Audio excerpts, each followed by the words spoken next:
My name is Dave Hollenbach, the host of From Embers to Excellence, a podcast that explores the many facets of leadership from the perspectives of some amazing people.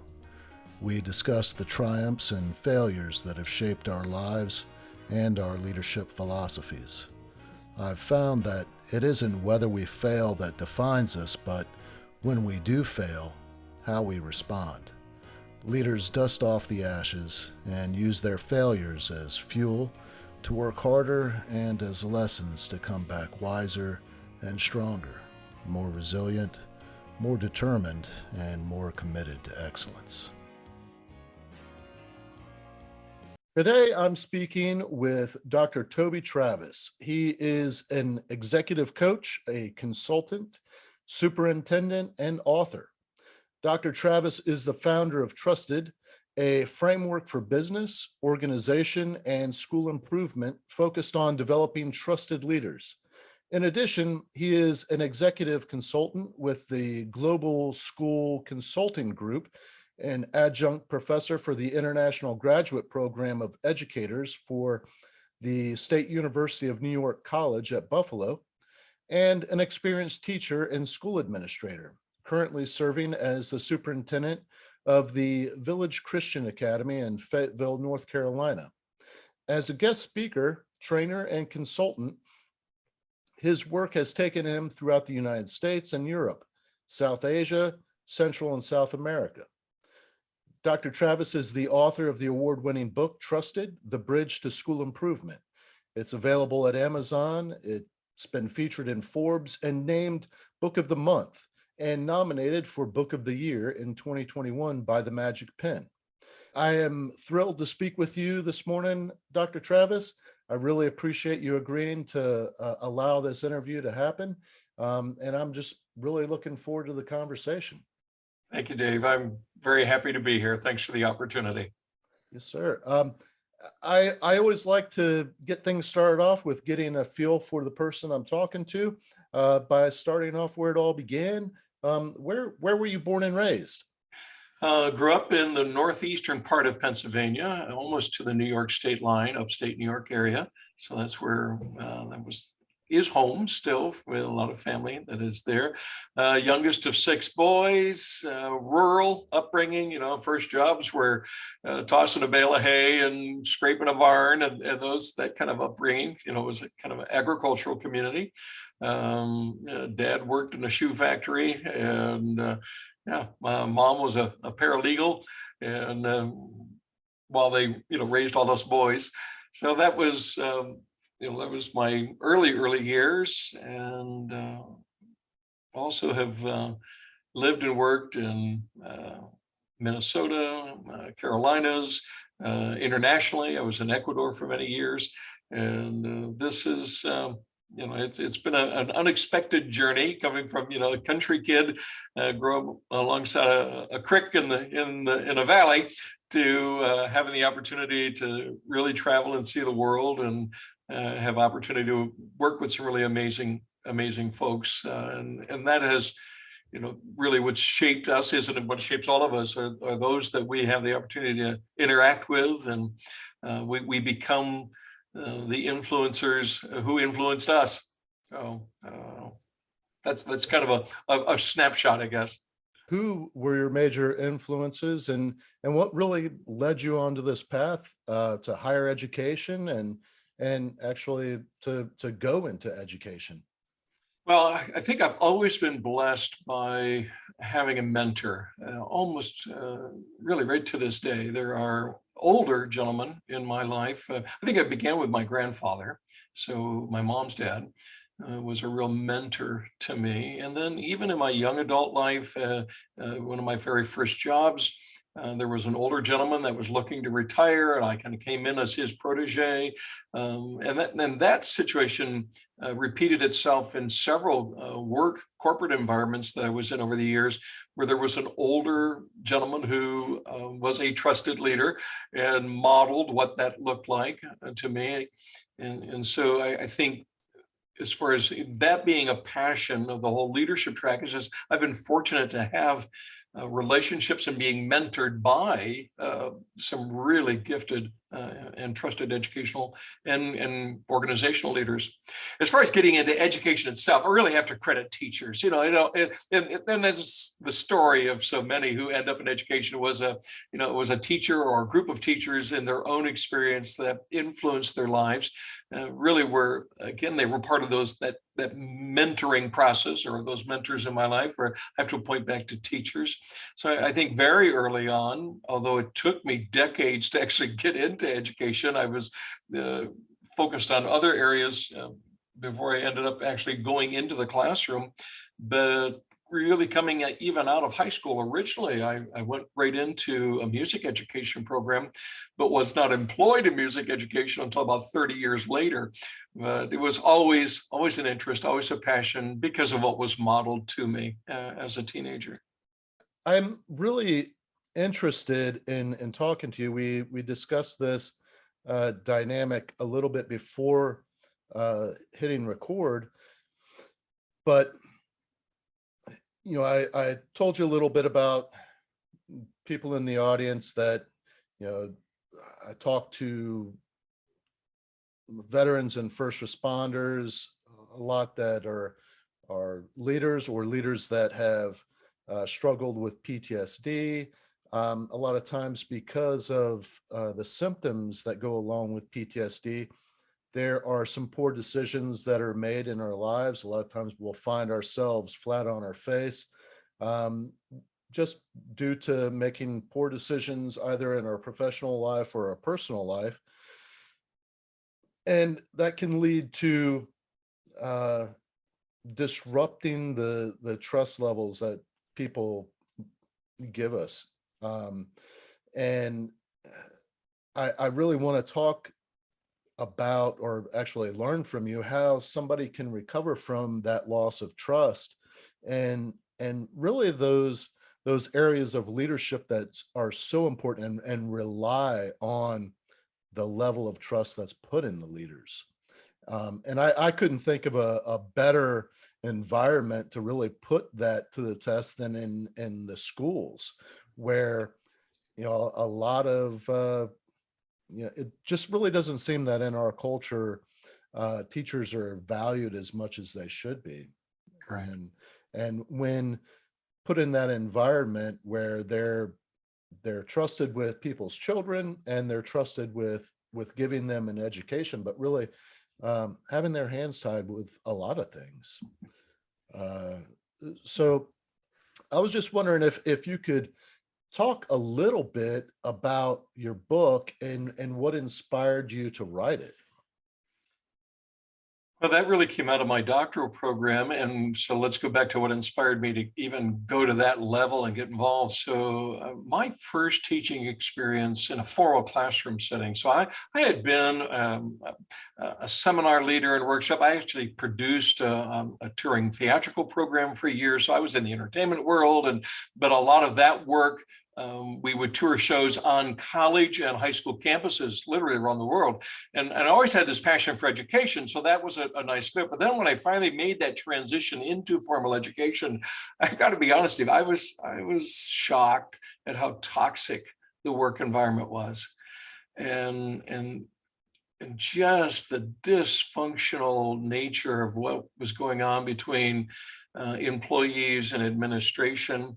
And at first I thought, oh, this is just a bad environment in this school. Well, it didn't take me long to realize, no, this is a pretty common problem in many, many, many schools. Now, fortunately, not all. And it's a common problem in many work environments as well. Just the dysfunctional nature of relationships between owners and employees, or managers and supervisors, and those that they're leading.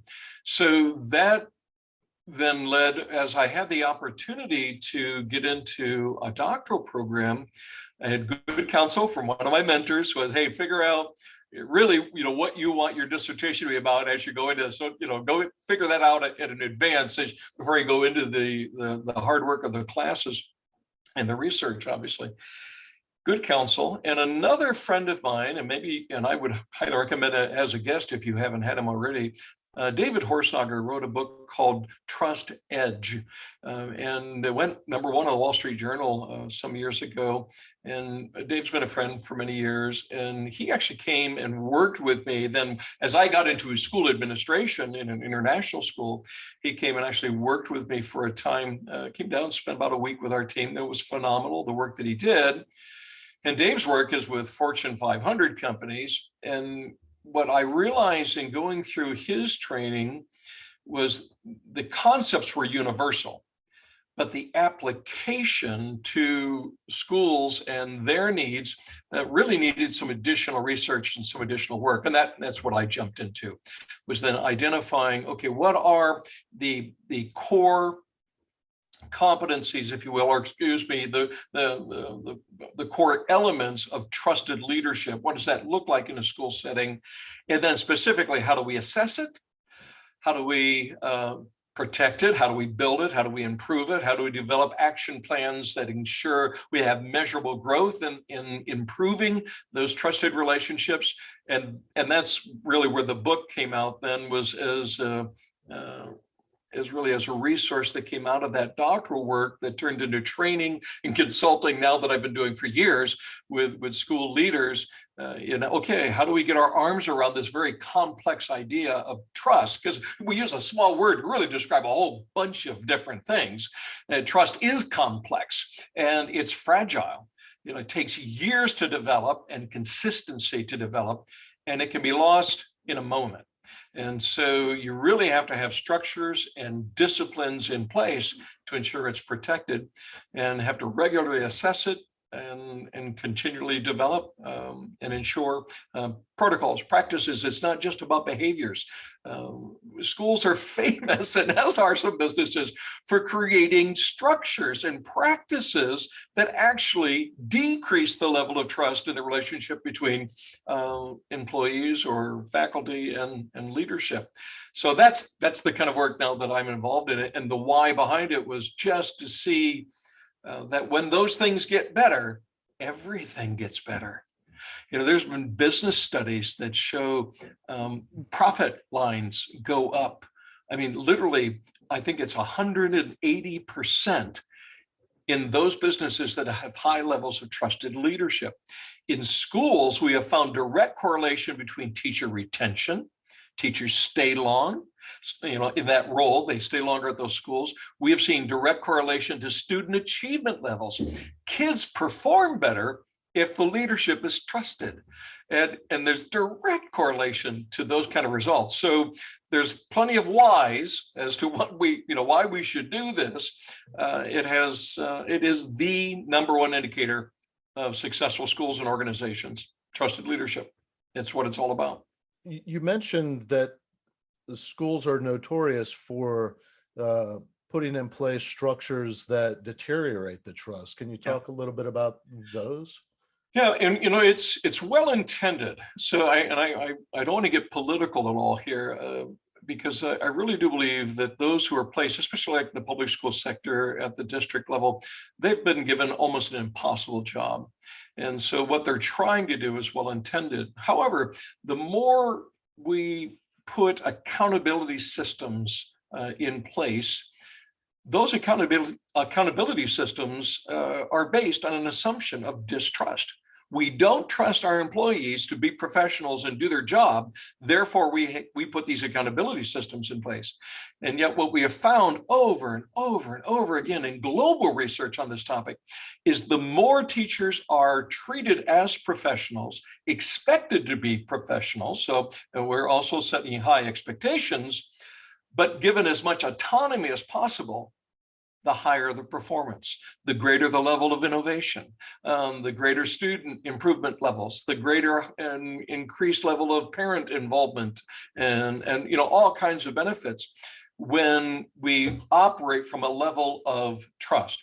So let me give you a really practical, and this works if we've got listeners who are in the business model or education. Some of the work that I do, in fact, I'm working with a new client right now who just sent me their employee manual, their student handbook, anything that has policy in it, basically.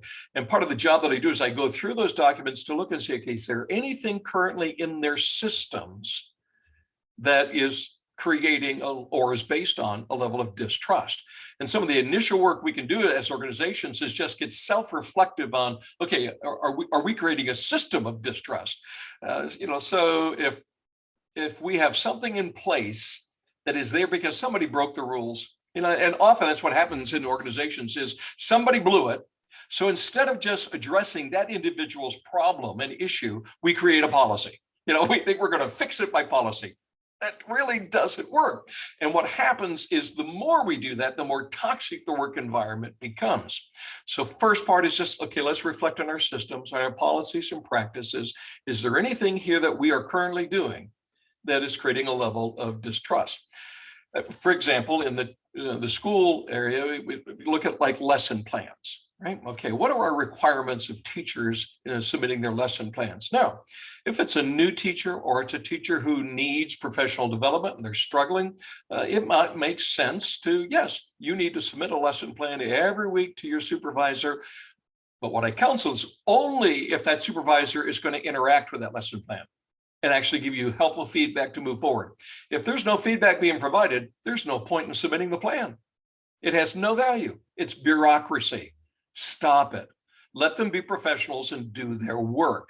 It's the same as a teacher. There is no point in me giving an assignment to the student if I'm not going to give them valuable and individualized feedback so that they can learn from their interaction with the assignment. Same thing in our management is, okay, what policies, what practices are we making our employees jump through?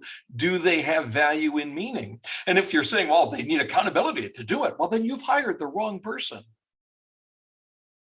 And it comes back to that hire well and support well.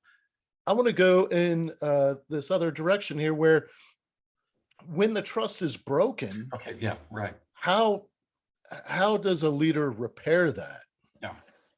And that's really complex, Dave, because often what happens in leadership roles, let's say you're a new hire, right? You've been brought in, and this happens, as a consultant, I'm brought in. Usually they call me because there's a trust problem, right?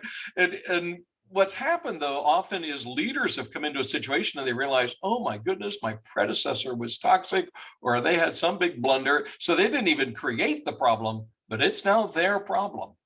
Right.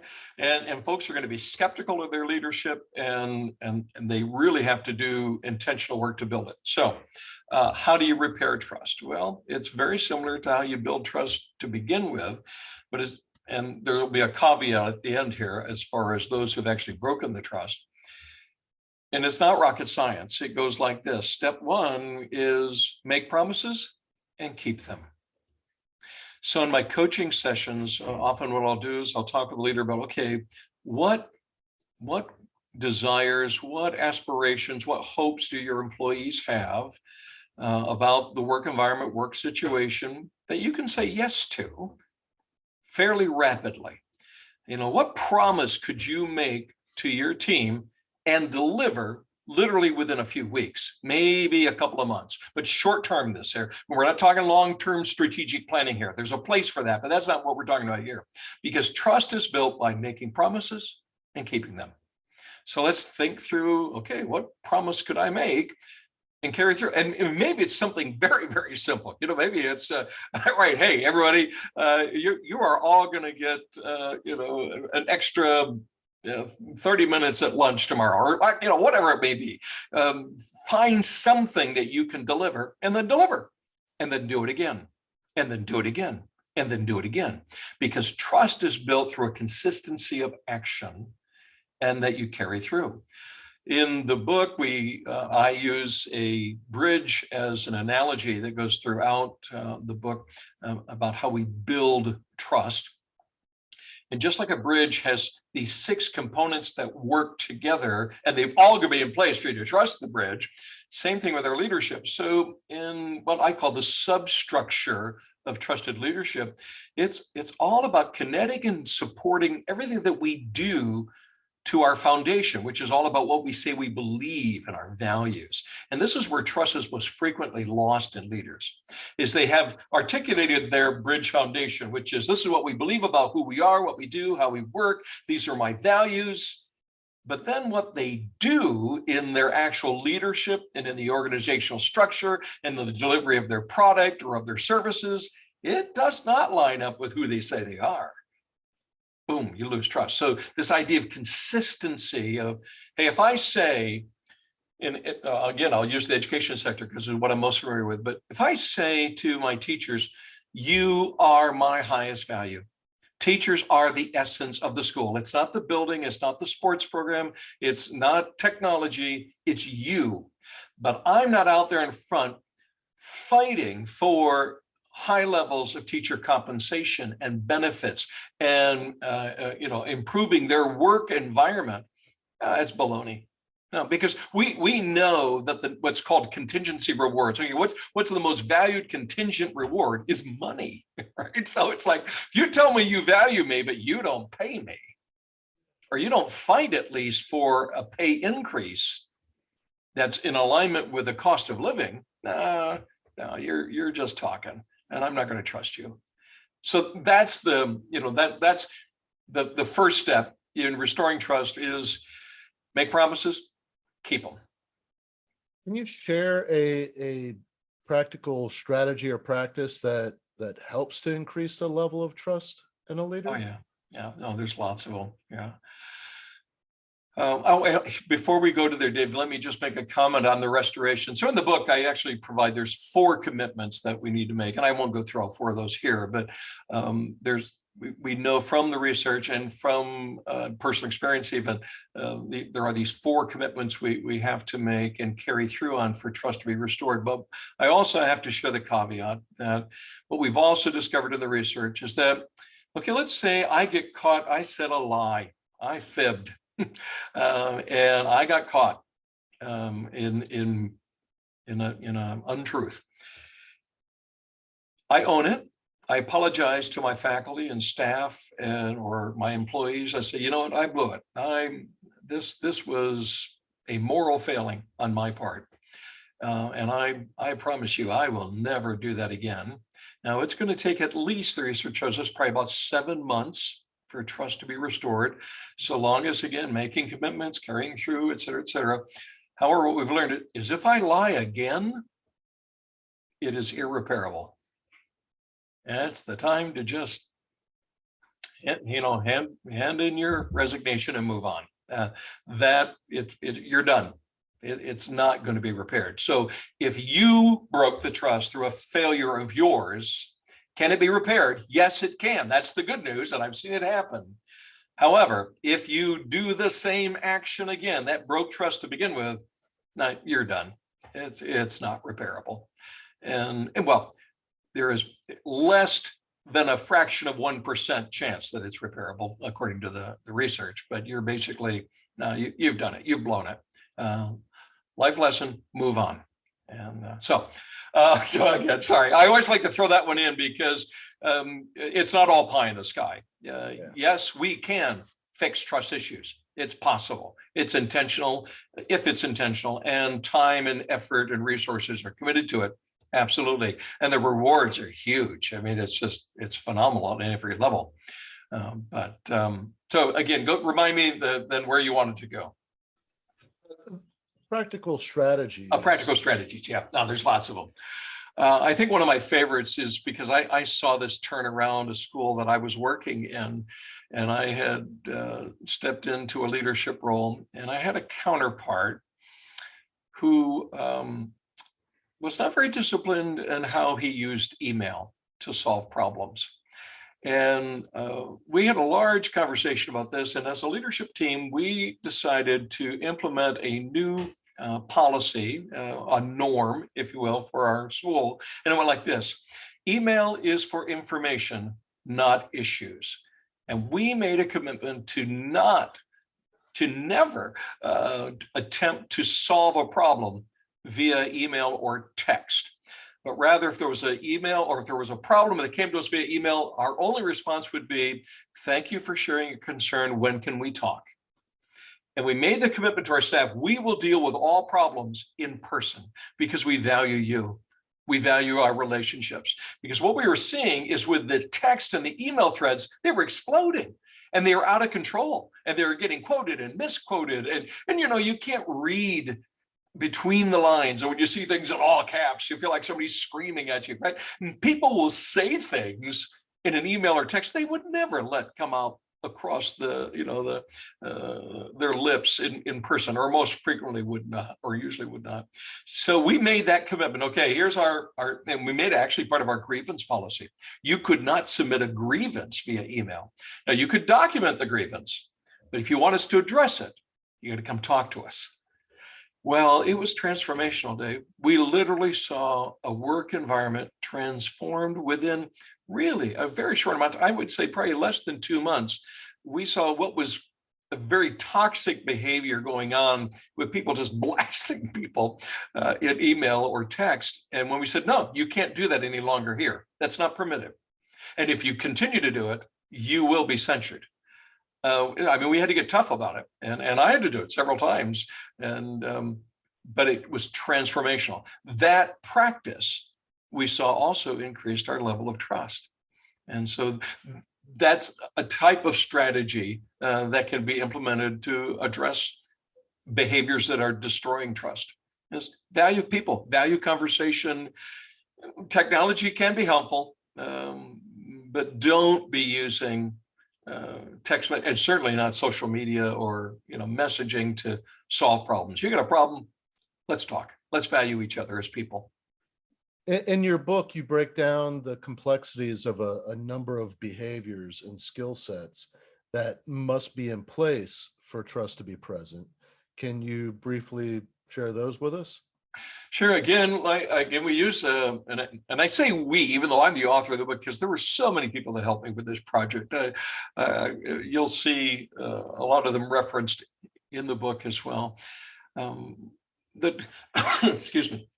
The development, again, of using a bridge as a metaphor has really helped because it is complex when we look at trust. So very quickly, and we've already mentioned, foundation of trust, or the foundation of the bridge, beliefs, values, the substructure, connecting and supporting everything about the bridge to our foundation. So connecting, supporting all that we do to our beliefs and values.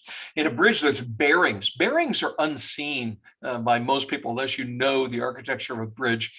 But in a suspension bridge, the bearings are actually the moving parts, and they shift based on payload, you know, wind, earthquake, right? And the bridge stays up and functional because these bearings are flexible. Well, that's a skill set of leadership, this idea of being able to be flexible, but it's tied to being involved. So what we look at is, what's the leader's level of involvement in the actual nuts and bolts of the organization? A leader can't be flexible unless they're involved, and that's what we call the bearings of leadership. The girders of leadership. So on a bridge, the girders are those beams that run below. They vary in size and width based on the needs of the bridge, or if the bridge is, you know, on a bend on a corner, if it's just a straight, or, you know, it's load capacity. Well, here what we're talking about is contextualizing. One of the gifts of trusted leaders is their ability to contextualize and adapt to the present current needs. And here I'll use the illustration going back. One of the struggles that I know my public school leaders really struggle with is, the larger a district, the harder it is to contextualize and adapt to the needs of a campus. And what we find is every school campus is unique. It's just like I'm working with a large corporate client right now that I can't name, but they have lots of outlets. And the problem is that they're trying to lead from headquarters, right? They're trying to say, you know, here's what we want every store or outlet to do. The problem is every store, every outlet, just like in education, every campus is unique. There are unique people being, you know, their needs being met. The employees look different. The culture looks different. And you have to be able to contextualize and adapt whatever the best practice is that you're looking to implement to that context. Well, that's the girders of leadership, being able to contextualize and adapt and yet support well. Superstructure of a bridge is that big edifice that you see from a long ways away. Well, what's the superstructure of leadership? It's relationships, it's culture. And what we've learned is trusted leaders are very intentional about it. There's an old marketing phrase that says, if you don't tell your story, somebody else will. And in our times today, the story is going to be negative if you let somebody else tell it. Right? It's going to be destructive. It's just kind of how the world is. So you need to be intentional about building culture. You need to be intentional about relationships. And what do those skill sets look like in the substructure of leadership? And then finally, there's the deck of the bridge, which is just that flat surface that we want to be smooth. We want to be very clear what lane we're in, where we're going. Direction is clear. It looks simple. And what we've learned in bridge architecture and design and construction is the deck is anything but simple. It's actually quite complex. And I address that very briefly in the book. I spent about 3 months studying bridge construction. And what I discovered was, oh my word, what we drive over every day looks very simple, flat surface with some lines on it. Very complex. A lot of science and engineering goes into making sure you've got the right materials, the right level, layers of materials. And then what we see as simple is very, very important. We've got to have clear signs of where we are, what's our side of the bridge, where we're going, clear markings. Well, those are all what I call the deck of leadership. Order, clarity. These are communication skills, mission, vision. We know where we're going. We're here. That's where we're going, and it's clear. Trusted leaders are able to take very complex elements and issues and communicate them in relatively simple terms. But there you go. That's the deck of leadership. And tying those all together are the suspension cables, and that's where we get into looking at best practices. So when we look at, okay, what are the actual skill sets, the competencies we need to hold all of this together and to flex this bridge? Well, those are the best practices of leadership. Everything from the skills of listening, those power skills, if you will, people skills, to actual skills within whatever it is the organization is about. So in schools, for example, you are not going to have effective leaders if they are not knowledge experts on curriculum, instruction, assessment, and learning environments. That's the nuts and bolts of education. There was a movement some years ago, because there is a vacuum of school leaders.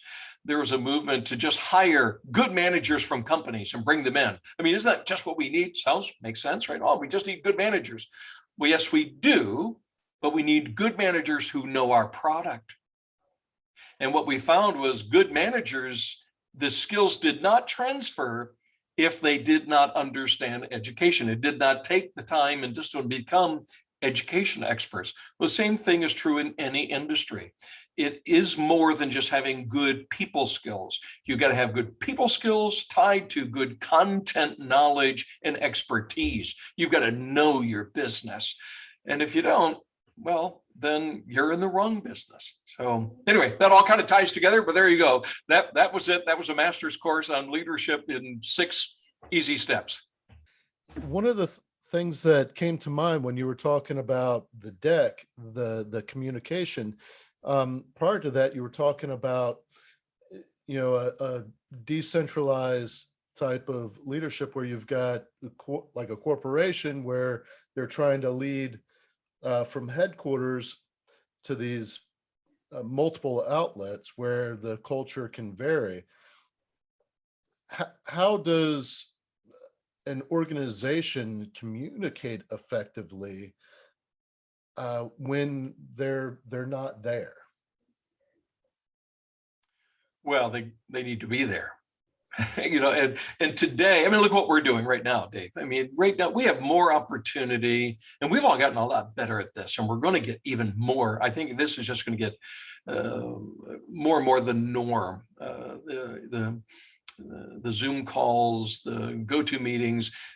This is our new work environment. This is not going away. Is there a movement back to, certainly on campus, thank you, we love that, and in-person working, but we've got tools at our fingertips right now that can help us with communication. So as far as the how to get it done, now there's really no excuse. We can connect and build relationships at a distance now like we've never been able to do before. What's more important is, are we clear on, first of all, on our foundation. So do we have shared beliefs and values between the ownership and the employees? Is there true buy-in? Because if there's not, then again, we've got the wrong people. So it's all about, okay, do we really know what we're about? And is that shared? If it is, communication becomes really fast. And Covey talks about this, when there's high levels of trust, the speed of trust he talks about, and he's absolutely right. Trust just gets, and communication gets a lot faster. But think about it. If I'm your boss and you don't trust me, you're going to be double checking what I'm saying. You're going to be thinking, no, there's an ulterior motive here. There's a sub, there's skepticism. There's not quick buy-in. And so you've got to fix that trust issue, but that begins by just ensuring, no, you've got the right people. Jim Collins talks about the right people on the bus, right? That's a wonderful analogy. And right, it starts there. Do you have the right people on the bus? Are they in the right seats? And are we all committed to where the bus is going? When those things are in place, communication gets really fast. It gets really easy, and because there's quick buy-in.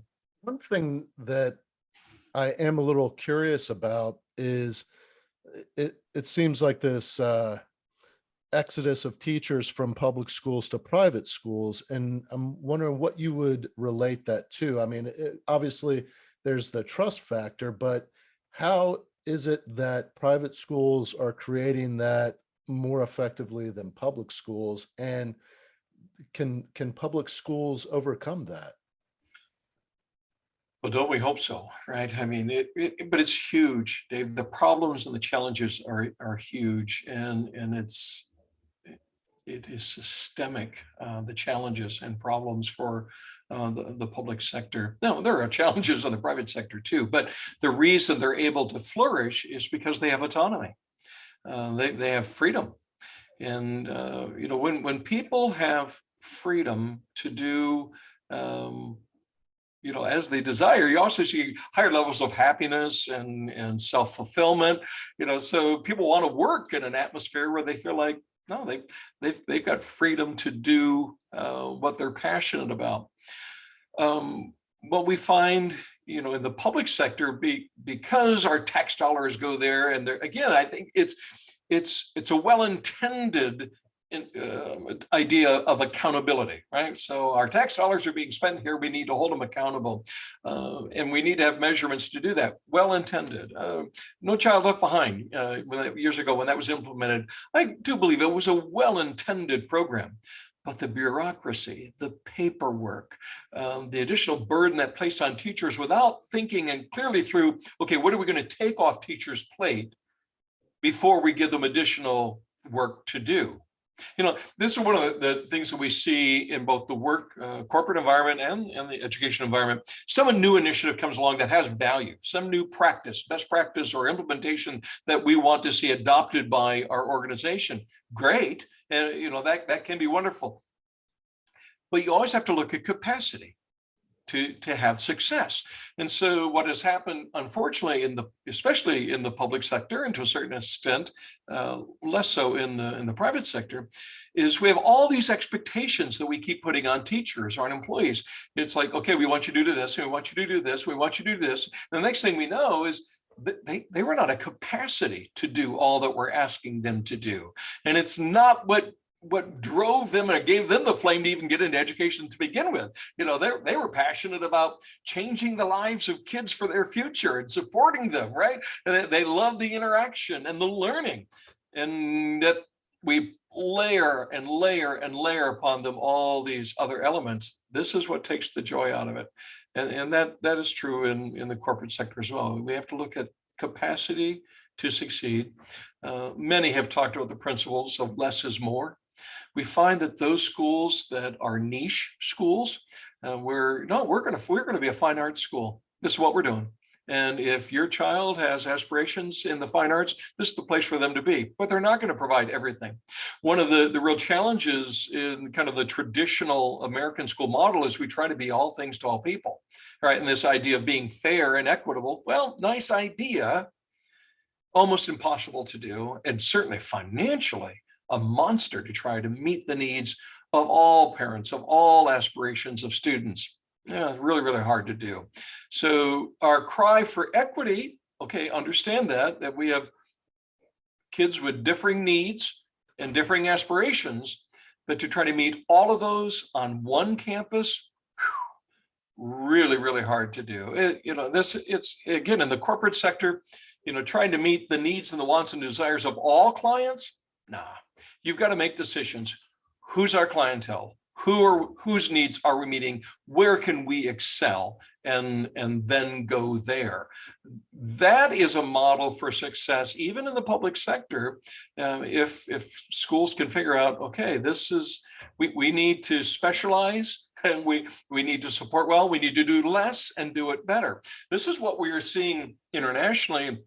When you look at the schools in Finland or in Singapore, and they're amazing things that they're doing, but what they're also doing is less.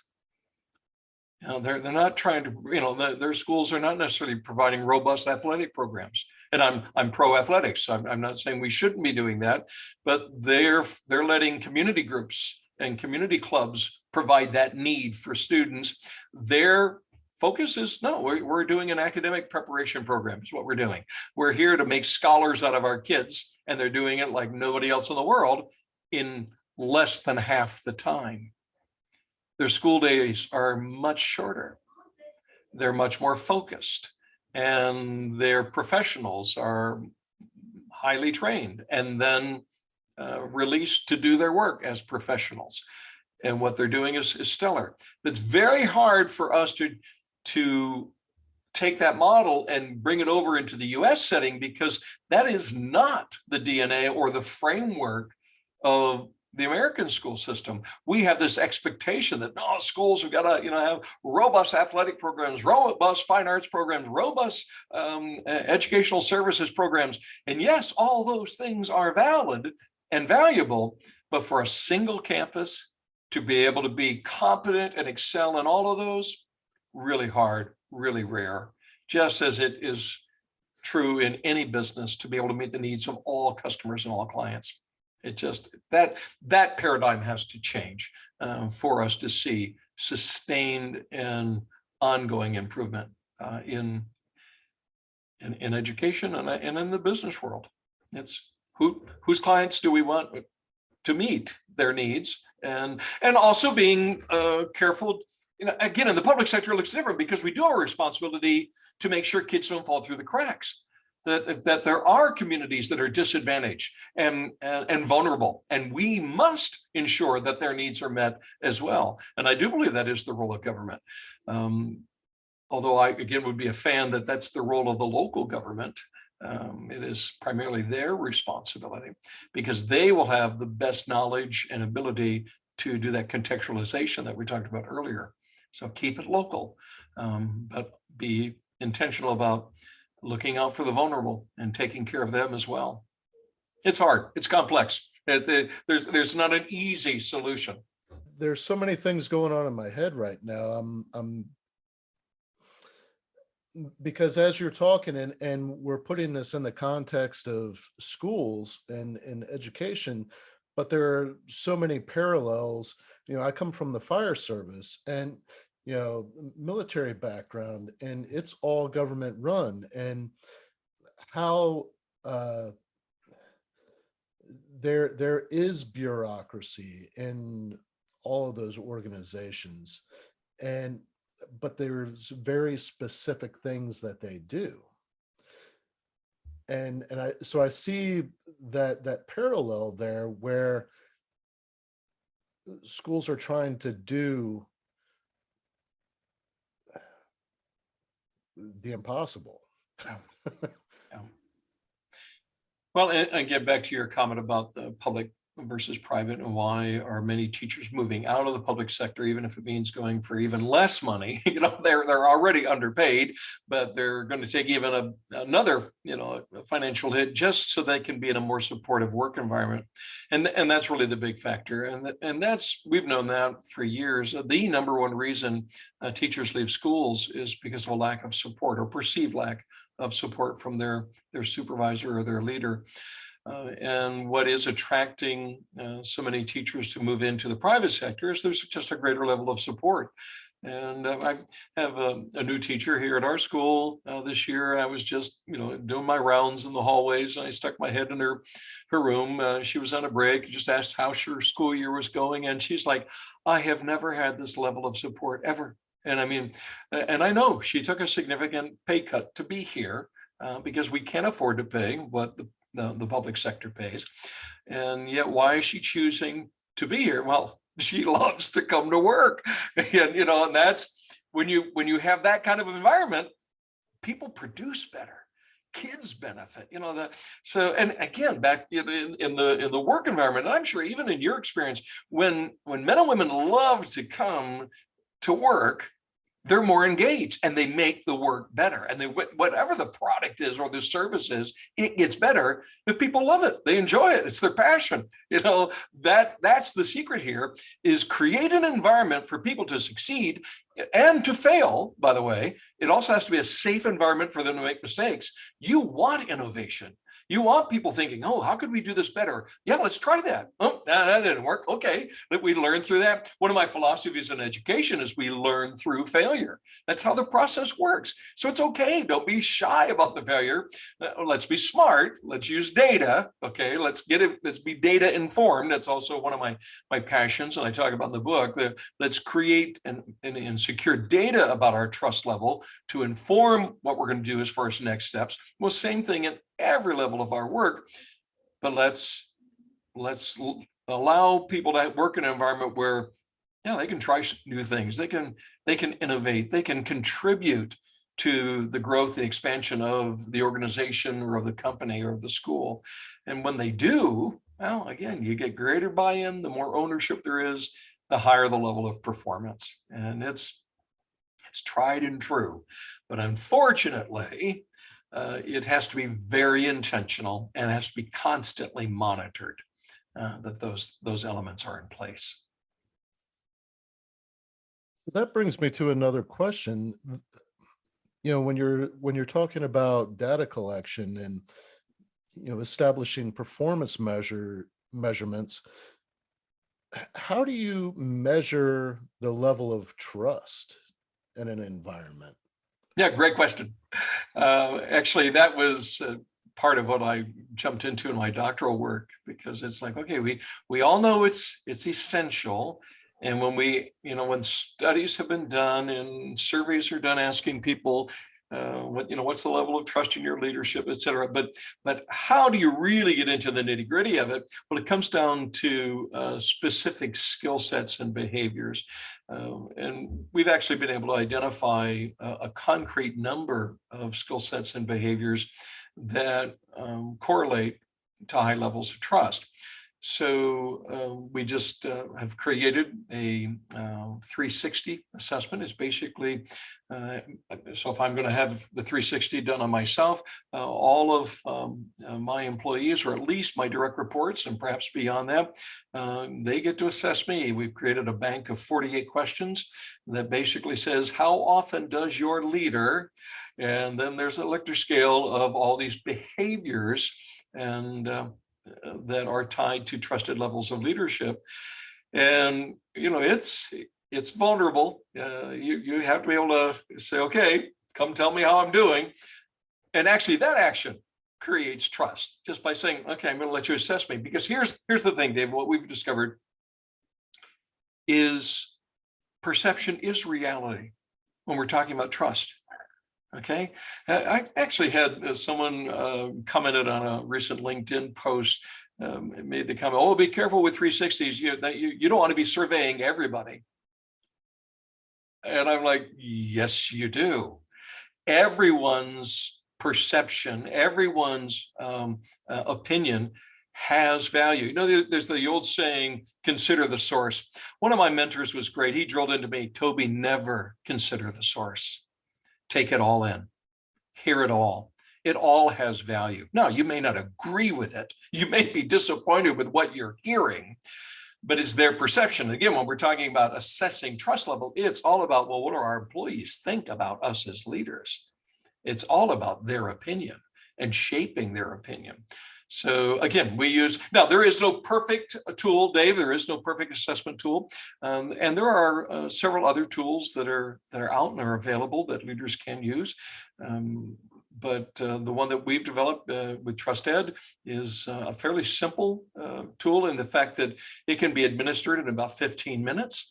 It's done through a secure, online platform, and folks get on their phone or on their device. They answer on a scale of how frequently does my leader, and then there are these 48 prompts, and from that it produces some really robust data for us then to talk to leaders about, okay, how do we change this perception?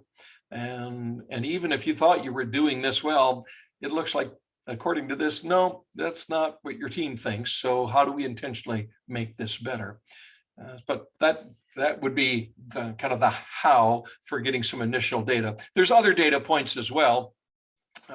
Often when I'm working with an organization, I'll do a site visit and I'll do focus group meetings. So I'll meet with, we'll use the education sector. So I'll meet with focus groups of parents and students and employees and have a simple bank of questions that I'm asking them one-on-one. And it's another data point to be able to look at, okay, in these anecdotal conversations, what do we see pop up regularly? And that's usually what I'm looking there is there a thread here? Is there a theme? But that would be another data point that we could pull in. Opinion surveys from clients, that's another great data point to pull in to look at the trust level as well. So there's a number of ways to get at the data, and you always want to look at something that we call triangulation of data, which is what we've learned in statistical work is you must have multiple data points and multiple sources to validate the data. It's not just one source, but you want multiple points. And this is why even in a 360, why you want everybody. I want to hear from everybody, because the more individuals who have voice into the assessment, the more valid the results become. In my experience, when I've done 360-degree evaluations, there were sometimes outliers. Yeah, where, sure. Mm-hmm. And if you do it in an anonymous way, Right, not knowing who that outlier is, it's hard to address. Do you have a strategy for addressing those outliers? well, but again, in my opinion, Dave, and I know there's those who disagree with me, is it doesn't matter. It doesn't matter if you've got this person employed and you're going to keep them employed. Yeah, they may be an outlier, it may be the sour grape. Well, then for some reason you've got them there, you need to address whatever it is they're sour about. Maybe again, I always come back to, and I know it's tough in this season, especially because we're in such an employment crisis, but often we're afraid to do the hard work of helping people find their happiness.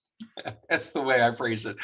Sometimes you have employees who just need to find their happiness someplace else. They're not going to find their happiness here. It's like you need to help them find their happiness somewhere else. Have you hired the right people? And again, I always go back with those outliers, those people who are, they're always upset, they're always angry. That I'm going to have a values conversation with them, and I'm going to go back to the foundation. I'm going to say, are we aligned here? Are you committed to the same things that the organization is committed to? Are these passions for you? And I'm going to ensure that they're passions of the leader, because if not, I've hired the wrong leader too, right? So it always would go back to, why are we here? What are we doing here? And if you're not in alignment with our core values, our core beliefs, our mission and our vision, you really need to find your happiness someplace else and have the hard conversation and get, as Jim Collins says, get the right people on the bus. So outliers on 360, yeah, that's the point of a 360. You're going to have outliers. So this is why you need the data then to look for, okay, what is the mean? Where are we seeing the combining of all there's a statistical term, it's not coming to me right now, but you come to the composite of those scores coming together is the value of that, is that knowing, there are people here that are on this end of the scale. Now, do you talk about those 48 behaviors that you use to measure trust? Do you talk about that in your book? Sure, absolutely. And in fact, we can talk, and I can provide to you a link to a self-assessment tool that we've created that mirrors the 360. Now, it is not data. It is not you can't truly assess your trust level by yourself, but it is a great discussion starter. It's also a way for folks to see, okay, what would this kind of assessment look like? And so I can provide you a link you can share with your listeners. They can go and take a self-assessment. It pushes out a really simple little scorecard on the 6 components of trust on a 40-point scale, and it'll show them where they rate themselves. Again, it's not a true assessment. I wouldn't build a professional development plan based on a self-assessment, but it would at least get the conversation going of, okay, this might be how we could assess ourselves. This is and actually, whenever we do a 360, I will ask leaders, go do the self-assessment and save your scorecard. Because when the 360 is done, we're going to do a comparison of what you thought about yourself and what your employees think about you. And then we often discover what I call the trust perception gap. What we think of ourselves and what a 360 reveals often is quite different and very insightful. But it's a great way to actually see, okay, what would those questions look like, Dave? I'm happy to provide that to your listeners, and it's a free tool. They can just go on and use it. There's a company called SchoolRight that host the assessment tools, and they've provided that service to us and anybody that I want to share it with for free. So happy to share that with your listeners. Yeah, I'll have that in the show notes. Is there anything that we haven't talked about, maybe in relation to your book or trust in general, that you'd like to share with the audience before we go? Well, I think I've been a little surprised. We talked about it a little bit before we started recording. The attention the book has been getting from Forbes and Authority Magazine and CEO World Magazine. And I don't think I anticipated that, Dave. I've worked with corporations in the past, but I am predominantly, an academic. I work in the school world, but I see how this resonates, and it is universal. And so I do encourage organization, business, corporate, nonprofit leaders, take a look at the book and see what you think. I think you'll find there's a framework here for improvement for any organization, but of course, just realize all of the illustrations in the book are going to be within the education sector. And no, again, just thank you for the opportunity to talk about the book's release and just to talk about my passion of seeing our organizations develop through the intentional development of trust in our leaders. Again, so many organizations that I talk to in schools, Dave, they recognize it, right? They'll be quick to acknowledge it. In fact, there's been several studies on this. 70% of school improvement initiatives fail. Corporate sector, 70% of new business launches fail. When you dig into the why behind that, it comes down to execution primarily. And then you need, well, what part of execution? Leadership. So it is the number one indicator of success, but it's also the number one indicator of failure. So that the flip is true. And here's where I'm going. So if I get one last pitch here, is the mistake that I see schools and organizations make is they get this idea that, oh, we're going to just hire the right leader and he or she or they will fix it all, without continually providing those leaders with assessment of their leadership, professional development support, and ongoing training for them, or even just coaching. One of the things I enjoy the most has just been the executive coaching role, and that is actually where most of the work is getting done as far as school improvement and organizational improvement. It's just having that ability of a leader to have a coach to walk alongside them. Don't assume that just because they've got the PhD that they've got it all figured out, right? They need support. So when boards and owners, they hire their leaders and then just expect them to get it done without ensuring there's a level of support for the leader, it's a big mistake.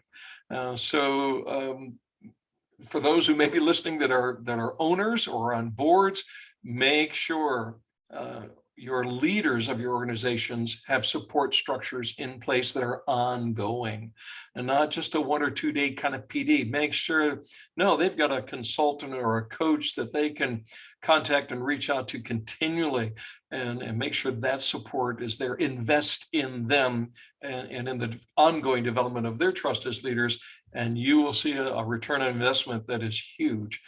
Don't miss that step. What I learned, again, referencing back to Dave Horsager and his work with Trust Edge, the big companies get it. They understand. Fortune 100, Fortune 500, they're already spending big money on this. They get it. They know it. It is essential. It's the smaller companies. It's the smaller industries. It's the nonprofits that don't understand, oh, this needs to be a major line item in our budget every year, is ensuring we've got support structures, assessment, and professional development opportunities in place to make sure this is ongoing. And because, again, the ROI, or the return on investment, is just huge. In fact, I'll close with this last stat. There was a study I saw recently that showed that companies that invest in this type of training, they see a literal return on investment of $1.85 to $6.18 per dollar spent.